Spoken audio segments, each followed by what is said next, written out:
Alhamdulillah, wassalatu wassalamu ala rasulillah wa ala alihi wa ashabihi wa mawalah. Ashhadu an la ilaha illallah wahdahu la syarikalah wa ashhadu anna sayyidana wa maulana Muhammadan abduhu wa rasuluhu alladzi la nabiyya ba'dah. Allahumma salli wa sallim wa barik ala sayyidina Muhammadin wa ala ali sayyidina Muhammad amma ba'du.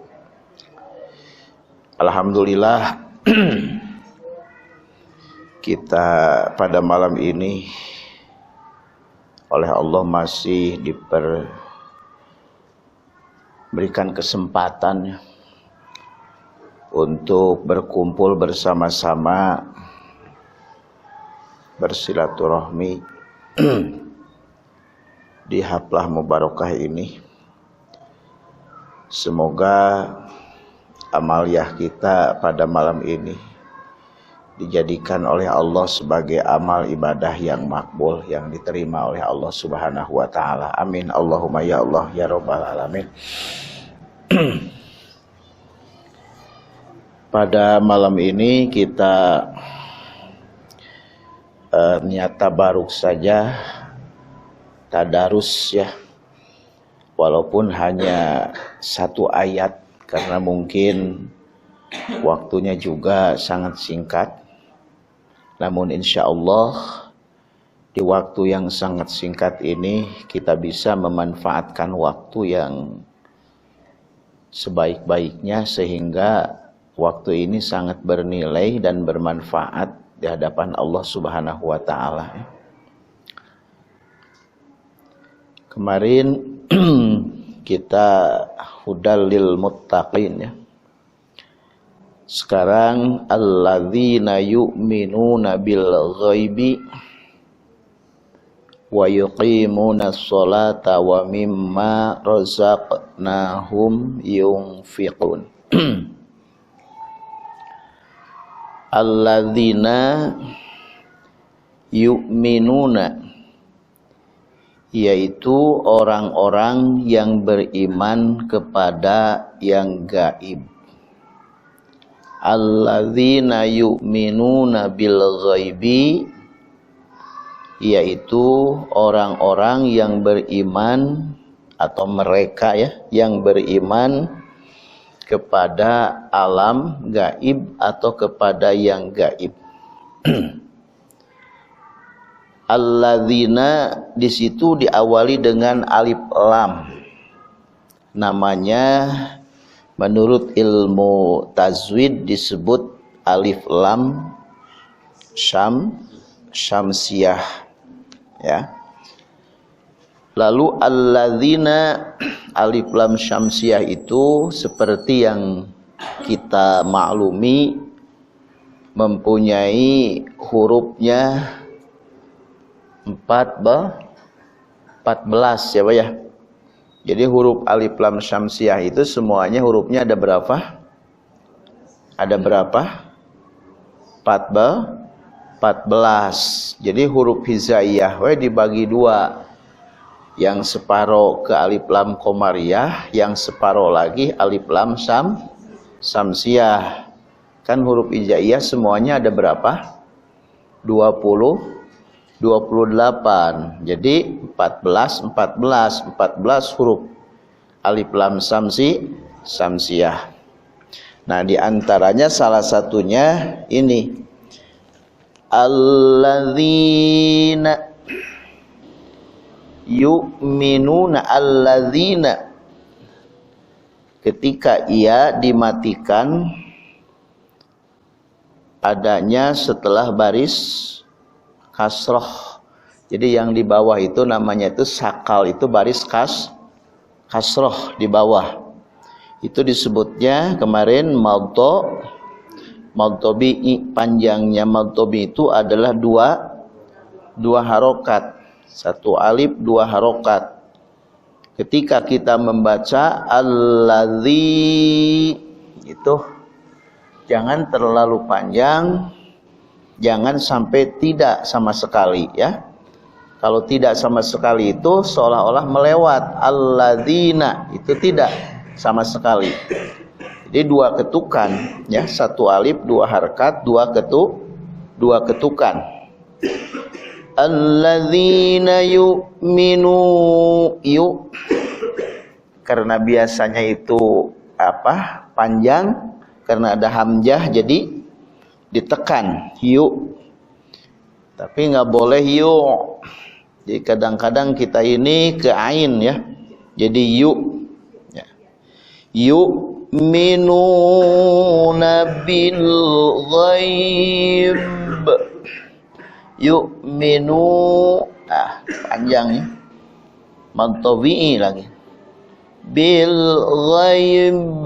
Bil ghaib. Itu hurufnya huruf qalqalah. Huruf qalqalah itu kemarin ada berapa semuanya? Ada berapa, Bu? Ada 5 ya. 1 qaf, 2 to, ba, jim, yang ke-6 dal, ya. Jadi dikumpulkan supaya kita mudah untuk menghafal, yaitu dalam kata qutbu jadin, ya. Qutbu jadin. Kalau istilah pada KMah baju di toko cenah. Jadi itu untuk memudahkan menghafal huruf qalqalah. Maka ketika kita bertemu dengan 5 huruf itu, ya, baik itu qalqalah, kan qalqalah dibagi 2. 1 qalqalah apa? Kubro. 2 qalqalah sugro. Qalqalah kubro itu qalqalah yang besar. Hak itu sugro, ya. Jadi sugro itu ketika mantulnya itu kedengaran, ya. Harus mantul itu kan. Harus nyeklek istilahnya mah. Nah, 2 qalqalah sugro, qalqalah yang kecil, ya. Qalqalah yang kecil. Nah, ini qalqalah, huruf qalqalah apabila itu ya dimatikan ujungnya ini harus mantul, dan nggak boleh dimantulkan, nanti juga mantul sendiri. Ketika kita nyampe pasti ini kita hak. Nah, langsung ya, langsung apa? Langsung kembali suaranya itu kan seperti haj. Jadi itu ada j-nya itu kan. Jadi ada kembaliannya. Itu disebutnya qalqalah. Nggak boleh diginikan, harus qalqalah hajjo. Nah, itu kan itu mah dimantulin sendiri hajjo atau hakko, itu nggak boleh itu kan. Yang disebut dengan mantul itu adalah kita hak. Jadi jadi ada ininya apa? Ada kembaliannya, itu qalqalah, ya. Alladzina yu'minuna bil ghaib. Kalau dimatiin di situ, ya. Nah, ayat ini seolah-olah menjelaskan, ya. Menjelaskan kepada ayat yang sebelumnya, ayat yang sesudah, yaitu hudal lil muttaqin. Al-Quran ini adalah menjadikan hudan, menjadikan petunjuk bagi orang-orang yang bertakwa kepada Allah Subhanahu wa ta'ala. Maka dipertanyakan, seperti apakah orang yang bertakwa itu? Siapakah orang yang bertakwa itu? Nah, Allah menjelaskan dengan ayat selanjutnya yang ini, yaitu orang-orang yang bertakwa itu alladzina yu'minuna bil ghaibi. Orang-orang atau mereka-mereka yang beriman kepada yang gaib-gaib. Itulah kriteria atau tanda salah satunya orang yang bertakwa kepada Allah Subhanahu wa ta'ala, ya. Yang mana alladzina yu'minuna di sini berbicara 2 hal. Yang pertama yu'minuna, yang kedua bil ghaib. Ya, bil ghaibi. Yu'minuna artinya iman. Nah, orang yang bertakwa itu mereka-mereka yang beriman kepada Allah. Hakikatnya iman itu adalah pembenaran atau membenarkan secara total kepada seluruh permasalahan yang datang dari Allah Subhanahu wa ta'ala, dan juga seluruh masalah atau persoalan yang datang dari baginda Nabi Muhammad sallallahu alaihi wasallam. Kalau bahasa ulama mah al-imanu huwa at-tasdiqu bil qalbi. Jadi yang disebut dengan iman ini, ya, yang disebut dengan seorang mukmin di sini adalah atasdiku, hatinya sudah membenarkan secara total dan sempurna, tidak separoh-separoh, tidak setengah-setengah, bil qalbi, dengan hatinya. Apa yang dibenarkan itu, apa yang diterima, apa yang diimankan itu, yaitu seluruh persoalan yang dibawa oleh baginda Nabi Muhammad sallallahu alaihi wasallam, gitu kan? Baik itu yang secara dohir ataupun yang secara gaib. Nah, yang dimaksud di dia yang gaib-gaib nih. Karena apa? Karena iman ini yang membedakan antara muslimin dengan kafirin. Ini bedanya. Kalau mukminin, kalau orang-orang muslim ini mempunyai iman. Kalau orang-orang kafirin tidak punya iman. Di sini perbedaannya yang bisa membedakan di hadapan Allah Subhanahu wa ta'ala. Karena dengan iman, ya, karena dengan iman semua bisa diterima, Bu. Dengan iman kita bisa percaya dan yakin kepada Allah. Contohlah halnya yang sudah sering kita kaji, seperti kejadiannya Isra Mi'raj Nabi Muhammad sallallahu alaihi wasallam. Akal kita, Bu, Pak, kalau seandainya dihadapkan kepada Isra wal Mi'raj, ini terlalu kecil, Pak. Kenapa terlalu kecil? Akal ini tidak akan mampu untuk memikirkan bagaimana kejadian yang sangat luar biasa itu.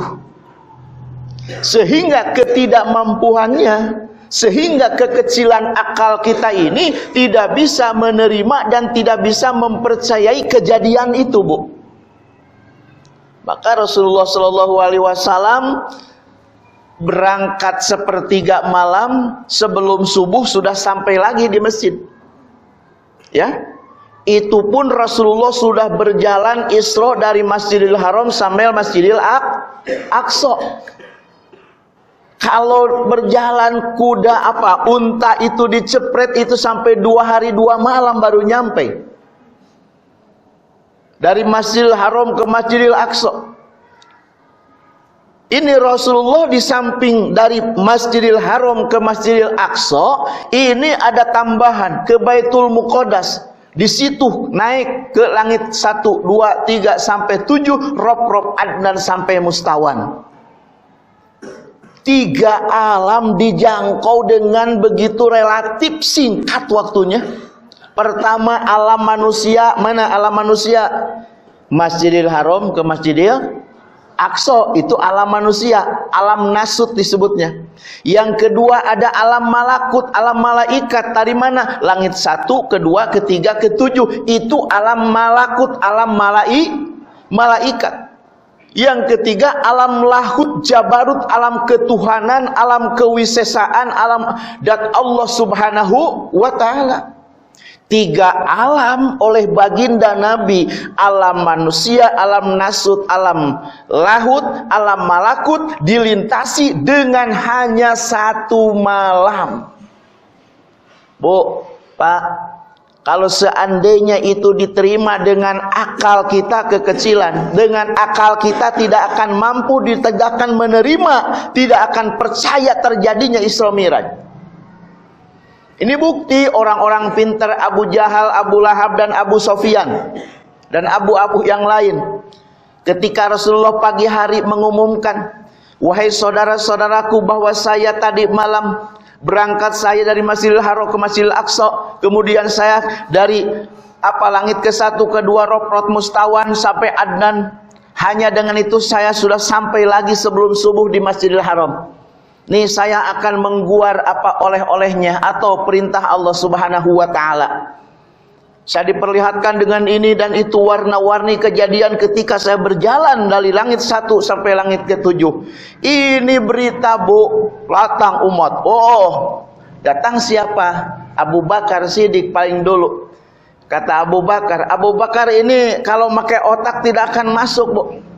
Kalau pakai akal tidak akan menerima Abu Bakar. Ternyata Abu Bakar itu memakai hati yang ada imannya. Kata Abu Bakar, ya Rasulullah, sadaqta ya Rasulullah, wa amantu billah, wa amantu bi Rasulillah. Benar ya Rasulullah, kau terjadi seperti ini, saya iman kepada Allah, saya iman kepada engkau, saya percaya kejadian ini adalah kejadian yang benar dan sebenarnya. Itu pakai apa? Pakai iman. Pakai apa? Pakai iman. Datang kelompok, 3 kelompok Abu Jahal, Abu Sufyan, Abu Lahab. Belum ngikut Abu Gosok itu. Abu Sufyan, Abu Lahab, dia datang di sini. Ada apa? Rame-rame seperti ini, rame-rame. Ya, yang punya kuasa gitu. Apa? Datang sana. Kata Rasulullah begini, Abu begini. Kata Abu Jahal, Abu Sufyan, coba, saya nggak dulu percaya nih. Saya ini dunia nih harus masuk akal dunia nih. Kata siapa? Kata Abu Jahal, kata Abu Sufyan harus masuk akal. Coba aja, Muhammad kakinya kau angkat 1, angkat. Ikut, Rasul angkat. Sudah, angkat 1 lagi, angkat. Gubrak Rasul, nggak gubrak nggak? Jatuh nggak?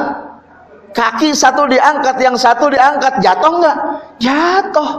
Menurut akal manusia itu bukan bicara ajaib dan bukan bicara mukjizat karomah, Ibu. Ima seadanya ini pasti jatuh. Diangkat yang 1, kata Abu Jahal, 1 lagi angkat. Ya iya atuh, ya gitu kan. Ini akal. Keluar dari akalnya.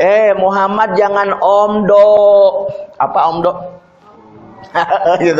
Jangan omdo Muhammad, ngomong bacetot ke sana ke sini, ya.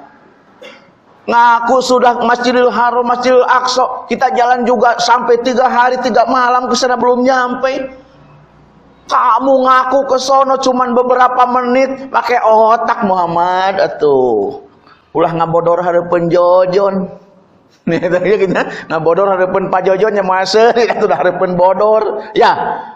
Ngabohong harapan saya. Kata siapa? Kata Abu Jahal, kamu ini jangankan dari langit ke-1, ke-2, ke-3, ke-4 sampai ke langit ke-7. Nih baru ngangkat kaki juga 11 suruh ngangkat kaki udah jatuh. Gak mungkin, mustahil lah kamu bisa nyampe sana ngomong. Nah gitu kan. Itu pakai apa? Pakai akal. Jadi kalau kita berpikir menerima berbagai kejadian itu harus semuanya pakai akal. Ini akal kita kekecilan. Litik teuing akal orang mau bisa nerima gitu ya. Ya Pak ya. Jadi kan zaman sekarang mah harus ilmiah katanya ya. Harus ilmiah, harus masuk akal. Ternyata ibu bapak semuanya orang-orang yang bertakwa kepada Allah, alladzina yu'minuna bil ghaib. Yaitu orang-orang yang iman kepada yang gaib. Mana yang gaib itu diimani seluruhnya? Umpama gitu kan. Kita kan sedikit ada bocoran kadang-kadang ya. Ada bocoran. Ini bocoran yang mungkin tidak ditangkap oleh KPK. Ketika orang ini Pak Kiai menyebutkan bahwa ketika bangun di alam kubur itu kita akan ditanya siapa yang nanyanya? Malaikat. Apa sih pertanyaannya? Pertama, siapa Tuhanmu? Itu soal akhirat itu. Ya, soal akhirat. Kita sudah tahu bocorannya. Kalau di dunia ini bahaya. Kalau ujian nasional kita ini dikawal itu soal itu. Kawal itu. Soal SMA, soal apa dikawal, jangan sampai ada bocor gitu ya. Soalnya ada bocor saja kita bahaya, itu kena sanksi itu. Ya. Maka ulama-ulama ini membocorkan soal di alam pakubu. Iya, sudah ada bocoran sama kita nih. Kita ini sudah akan ditanya di akhiratnya, soalnya ada 5. Man rabbuka wa man nabiyuka wa ma imamuka wa ma ikhwanuka wa ma kiblatuka. Itu pertanyaan nanti akan ditanyakan oleh malaikat kepada kita, termasuk kepada ibu. Hafalin dari sekarang, Bu, karena sudah ada bocoran dari ajengan nih. Ya, ajengan bocor itu ngabeja-bejakeun soal kemudian ditangkep kayaknya. Soal akhirat nih, kita yakin. Bapak gini, ada yang nanya, Pak, kok Ustadz ceramah seperti itu apa udah yakin itu? Apa Ustadz udah sampai sana kan? Udah dengerin Ustadz apa malaikat nanya kepada mayit begitu? Cek Ustadznya, enggak ya. Dari siapa kamu tahu? Dari guru saya. Guru saya dari siapa? Dari guru lagi. Guru lagi tabiin. Tabiin. Dari siapa? Dari sahabat. Sahabat dari siapa? Dari baginda Nabi Muhammad sallallahu alaihi. Coba dari kita jauh banget, Bu. Jauh banget kepada Rasulullah. 100 abad kita ini bedanya dengan kita lebih sekarang. Ya, tapi alhamdulillah Pak RW, semuanya kita ini masih iman kepada Rasul, percaya kepada apa yang disampaikan oleh baginda Nabi Muhammad sallallahu alaihi. Dalam hadis ada cerita Rasulullah sallallahu alaihi wasallam, mohon maaf ya. Rasulullah bertanya lewat di dalam kitab Riyadhus Shalihin. Ketika lewat Rasulullah itu langsung berdiri. Rasul lewat, berdiri ya Rasul. Lihat sama sahabat. Kata baginda, wahai sahabatku, saudaraku, apakah engkau mendengar apa yang aku dengar? Lah, enggak ya Rasul, enggak dengar apa-apa. Rasul ini sampai tercengang mendengar itu, terperanjat mendengar ada yang jeritan-jeritan di alam kuburnya. Ya, itu sahabat enggak, yang 3 orang sahabat tidak ya Rasul, tidak mendengar apa-apa. Langsung Rasul mengambil mengambil pelafah ini, itu korma, mau dikali kita mah korma. Kalau di kita mah nggak ada korma ya, kiasannya supaya dengan sifat korma. Itu ambil 1 pelapah dari pohon korma, dan Rasul ini memohon kepada Allah Subhanahu wa taala agar senantiasa Allah meringankan siksa atau azab yang ada di dalam kuburnya. Lalu ditanamkan. Ya. Kenapa ya Rasulullah ini kau tanamkan seperti ini? Kata baginda, ini saya nanamkan pelapah pohon korma ini, selama pelapah pohon korma ini segar, maka ini akan diangkat siksanya, diringankan siksanya.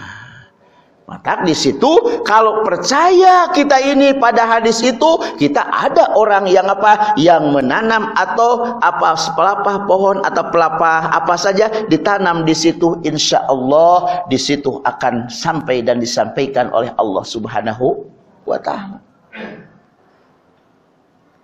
Bu, percaya adanya siksa kubur nggak? Yakin nggak ini ada siksanya kubur? Pak, percaya siksa kubur ada nggak? Percaya nggak? Ya, percaya nggak ada siksa kubur ini? Di kubur ini disiksa. Kok orang Amerika dulu pernah, Bu, saya baca artikel itu, ada yang sampai dia itu ragu terhadap siksa kubur, akhirnya dia itu masukin rekaman. Masuk rekaman saking nggak percayanya gitu kan. Nah itu ada orang itu, sebagian ini ada sesuatu yang kerekam, sebagian ini kok nggak ada apa-apa, bohong sih ya. Nggak ada apa-apa di kubur itu, nggak ada yang disiksa, nggak ada jerit-jemerit, nggak ada. Nah, di sini ibu bapak hadirin, yang dimaksud dengan orang-orang yang bertakwa itu adalah mereka-mereka yang beriman kepada alam yang gaib, alam yang tidak kelihatan oleh kita. Ya, salah satunya itu apa? Al-iqab atau nabi azabul qabri, siksa kubur dan nikmatku kubur. Ya Allah ya Karim, siksa kubur, kalau ibu dan bapak percaya nih ya, kalau kita orang yang bertakwa kepada Allah, ada kitab namanya Qurtubi. Itu diambil dari Syekh Qurtubi, nama yang mengarangnya, orang Basrah. Di situ adalah Qurtubi itu mengarang bahwa ada orang mantahawana ala sholatin, barang siapa orang yang tahawun, ya, tahawun teh masdar tina tahawwana ya tahawwanu tahawunan fahuwa mutahawwinun wadaka mutahawwanun gitu. Banyak kalau diajar nukaran itu gitu bisa pajarkeun teu ngaji gitu ngaji. Jadi man tahawwana, barang siapa orang yang tahawun menganggap sepele kepada salat, maka Allah akan berikan siksa itu dibagi 3. Banyaknya ada 15 siksa, cuman dibagi 3. Pertama di dunia, yang kedua ketika mau mati atau ketika syakarat, yang ketiga ketika bangun di kubur. Nah, ini menyangkut, karena saya menyangkut urusan kubur, enggak menyangkut urusan dunia dan syakaratul maut. Ada 3. Ketika bangun, ya ba'atsu man fil kubur, ketika kita bangun dari kubur ini, orang yang bertakwa harus meyakinkan bahwa ketika bangun dari kubur, bagi orang-orang yang melalaikan ibadah sholat, sholatnya mah suka tapi sholatnya mah suka tapi muro, pengen kelihat orang. Sholatnya mah suka tapi apa? Tapi cuman main nganggap sepele. Ya, saya sering sampai nganggap sepele cuman entar sholat itu. Kalau bu sholat, ya mau kemana bu? Mau sholat. Kenapa bu? Mau kemana? Pi lagi sholat. Itu mukenanya yang bagus bu. Cukuplah, sholat mah begini aja. Ini menganggap sepele sholat. Pakaiannya juga ini harus betul-betul. Waktunya juga dari awal kita harus persiapkan untuk sholat. Ya, jangan menyepelekan sholat. Waktunya harus di awal waktu. Pakaiannya harus yang suci dan bersih. Bukan bagus, bersih, suci. Ya, kalau seandainya bapak punya baju takwa 3, yang paling bagus pakai. Yang paling bagus, paling baik di antara baju yang 3 itu, ibu paling bagus mukena, pakai itu yang paling bagus. Bukan kita mau ke undangan dipilih yang paling bagus. Giliran kita sholat dipilih yang paling jelek, ya, paling jelek. Di sininya juga sudah banyak adaki Arab bungkul, ya, Arab bungkul. Pas Allahu Akbar kelek lagi geus. Toek, ya Allah, ini lagi sholat lagi apa? Menghadap siapa kita ini? Menghadap Sang Rabbu Qadul Jalil, menghadapan Allah yang menciptakan kita, yang merizkikan kita, yang menggerakkan kita.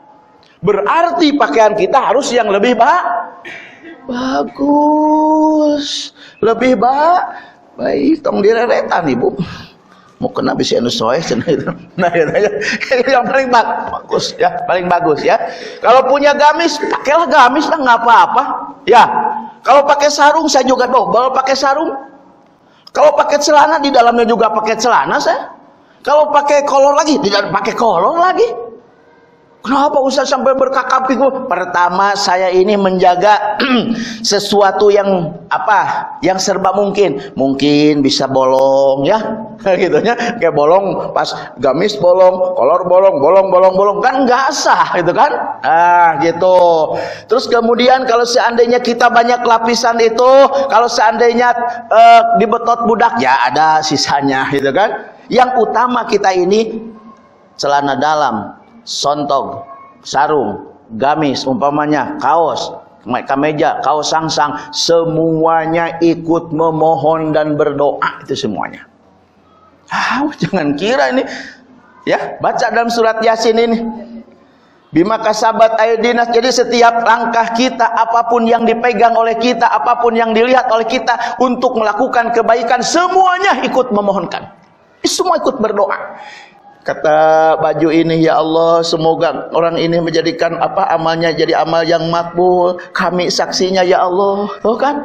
Kata peci kami saksinya, kata sorban kami saksinya, kata ini saksinya, semuanya menjadi saksi, Pak. Itu ya, mata ulama mah berat-berat ge segala dipakai we, segala disangsangkeun ari salat teh. Naon tujuannya? Supaya ini jadi saksi nanti kita mah jempe nu ngeunah mah di hakim teh. Kita mah diem saja ya, di hadapan Allah diem. Yang ngomong apa? Baju. Yang ngomong apa? Masjid, karpet, kitab, kabeh semuanya bicara sama Allah. Kita mah diem aja nih. Yang ujung, kau masuk surga. Jugjug masuk surga. Kenapa? Karena saksimu sudah banyak bahwa kamu banyak melakukan kebaikan. Begitu, Bo ya. Jadi bukan apa-apa lah ya. Kenapa apa? Jadi kita masuk di dalam kubur, yab'atsu man fil kubur. Orang masuk dalam kubur, Ibu, kata Imam Syekh Qurtubi, yang pertama orang yang menyepelekan, bukan orang yang tidak sholat nih. Kalau orang yang benar-benar enggak sholat mah ya udah masuk ke neraka. Ini mah yang suka sholat tapi menyepelekan sholat. Pertama orang itu alam kubur napa? Akan dihimpit sesempit-sempitnya sehingga tulang belulangnya, iga-iganya ini hancur burak-rakan berkeping-keping, dihimpit dengan tempat kuburnya. Kita percaya enggak? Itu hadis Rasul, percaya enggak? Nah, orang-orang yang bertakwa ini percaya hal-hal yang gaib yang seperti itu, walaupun memang belum kita nyampe di sana. Ya Pak ya? Siapa yang di sini yang udah nyampe di sana ya Pak?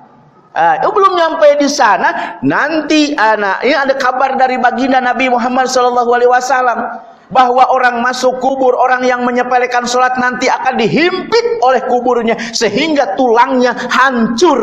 Ya Allah. Apa itu saja siksa di alam kubur?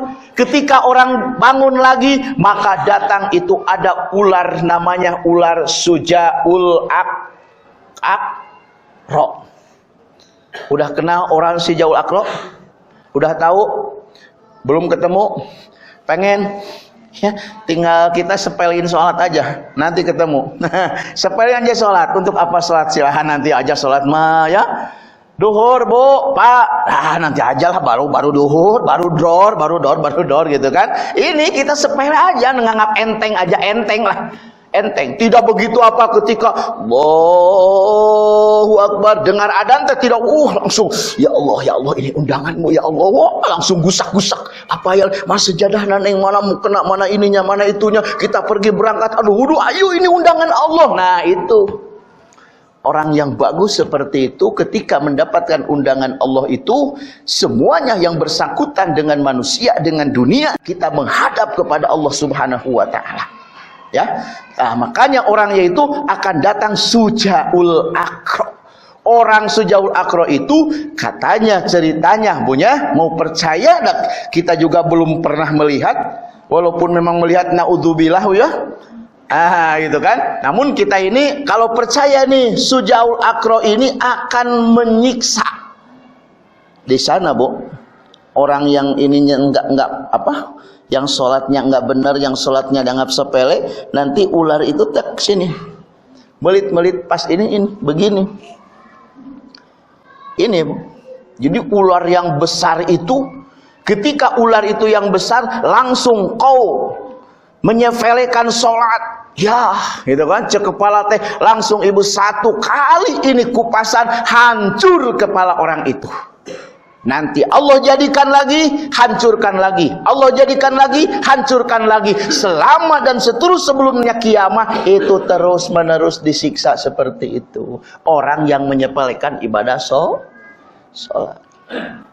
Menyepelekan karena sholat berarti wilujeng dikerekeb ku orai Sujaul Aqra, naudzubillah summa naudzubillah. Nah ini alladzina yu'minuna bil ghaibi, orang-orang yang beriman itu adalah mereka-mereka yang beriman meyakinkan apa? Menerima seutuhnya, setengah-tengah. Menerima seutuhnya hatinya adanya gaib. Mana adanya alam kubur beserta nikmat kubur. Itu orang takwa. Lamun orang can bisa ngayakinkan karena ayana nikmat kubur jeung siksa kubur, berarti orang belum nyampe di taraf atau level muttaqin, belum nyampe. Ya. Kemudian setelah alam kubur, ibu masih jauh ke surga, jauh ke neraka. Alam kubur, beres alam kubur kita masuk arah-arah mahsyar, bu, namanya. Ya. Arah-arah mahsyar itu setelah dunia tidak ada, langit bertabrakan, planet bertabrakan, dunia hapus, yang hidup mati semuanya, pelataran datar dari arah sana sampai arah sana itu datar semuanya, disebut mahsyar. Artinya tempat kumpul manusia dari mulai Nabi Adam berikut umatnya sampai Nabi Muhammad berikut umat-umatnya, semuanya dikumpulkan, tumplek kumpul di arah-arah mahsyar, termasuk kita semua. Tidak ada yang kelewat nanti. Beres arah-arah mahsyar nanti orang digiring, bu, semuanya. Kemana? Ke Mauqif. Digiring ke Mauqif. Ya Allah ya Karim, dengan jauh ibu, ya sadunia lah tungkebling dunia ini, digiring ke Mauqif, kumpul ibu di Mauqif. Apa kerja di Mauqif? Nanti di Mauqif ibu akan dapat buku masing-masing. Ya, buku sekarang ibu ladang ngaji, ladang sholat, ladang zakat, ladang umroh, ladang naon, apapun, sekecil apapun amal ibadah ibu dan bapak kita semuanya akan diberikan di Mauqif. Di Mauqif. Kalau yang bukunya bagus diberikannya dari depan, kalau bukunya jelek dilempar ibu ke sini. Benernya. Orang sok ngomongkeun batur. Ya Allah tempatnya buku ngomongkeun batur. Buku ngagorengkeun batur. Ya Allah, buku itu sudah dijili dari sekarang. Percaya enggak? Kalau percaya berarti mutakin, kalau enggak berarti bukan mutakin. Orang bertakwa. Nah, sampai di Mauqif, sebentar lagi, sampai di Mauqif, beres dah, dikasih buku semuanya, semuanya kasih buku. Nanti masuk kita apa? Digiring lagi seluruh manusia, masuk di mana? Mauqif, masuk di mizan. Di mana mizan itu adalah timbangan. Nah, buku kita, amal kita ini selama di dunia 60 tahun. Kalau kita dikasih 60 tahun dipotong masa baleg, ya Pak ya? Masa baleg ya, itu tinggal berapa tahun? 40 tahun. Nah, 40 tahun itu kita ini beramal apa? Jadi buku ini yang baik di sini, yang jelek di sini, nanti ditimbang masing-masing, Bu. Ya. Bagaimana harta? Dia semuanya. Segala sesuatu yang kita miliki semuanya akan dihisab oleh Allah. Makanya orang fakir itu akan lebih cepat ibu ke surga atau ke neraka, lebih cepat. Kenapa? Karena cepat. Ya cepat, rumahnya gak punya, ya kan? Harta gak punya, mobil gak punya, motor gak punya, semua gak punya, sawah gak punya. Pas dihisab cuman apa? Cuman amal. Coba kalau orang yang kaya raya, Pak, hektaran, wah, ya Allah, ratusan tahun menghisap ini, rumahnya ditanya, jebatannya ditanya, apa ini ditanya, semuanya ditanya, semakin lama tabak prosesnya bagi orang yang kaya, Pak ya? Ya itu, maka kita jangan terlalu kaya lama nantinya, di mizannya terlalu lama menunggunya kan. Nah sampai mizan itu penentuan, Bu, penentuan apa kita surga, apa kita neraka. Wasiqal ladzina kafaru, ketika kita beres di mizan ini akan Allah pisahkan satu abringan, bring ibu apa kita ini orang ini ngalut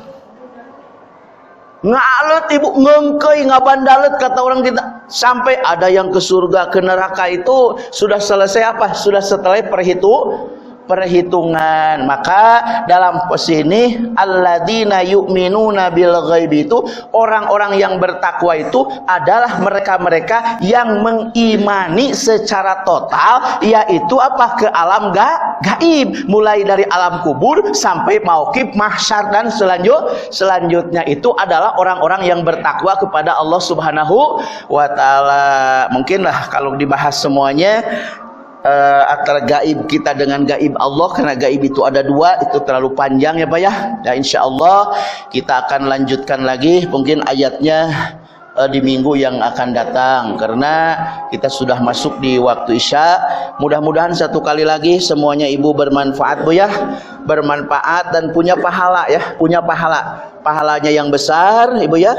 Untuk apa? Untuk keselamatan kita nanti di akhirat dan dunia mendapat barokah. Sekian dan terima kasih. Assalamualaikum warahmatullahi wabarakatuh.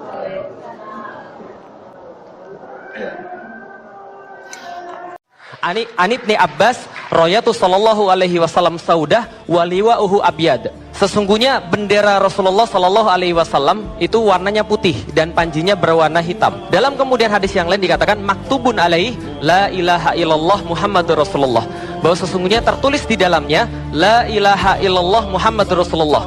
Kalimat yang antum-antum itu semua hidup dengan itu, kalimat yang antum-antum semua ingin mati dengan itu, dan kalimat yang antum-antum semua pengen hidup lagi dengan itu. Dalam hati kibarkan tinggi-tinggi la ilaha illallah, la ilaha illallah, la ilaha illallah Muhammadur Rasulullah. Dengan bendera suci bersama panji Nabi, ayo jaga NKRI dari para pembenci.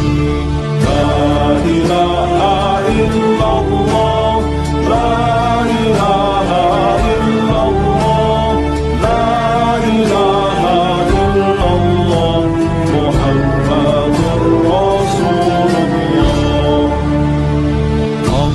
Allah Allahu Akbar, Allah Allahu Akbar, Allah Allahu Akbar, Allahu Akbar walillahil hamd.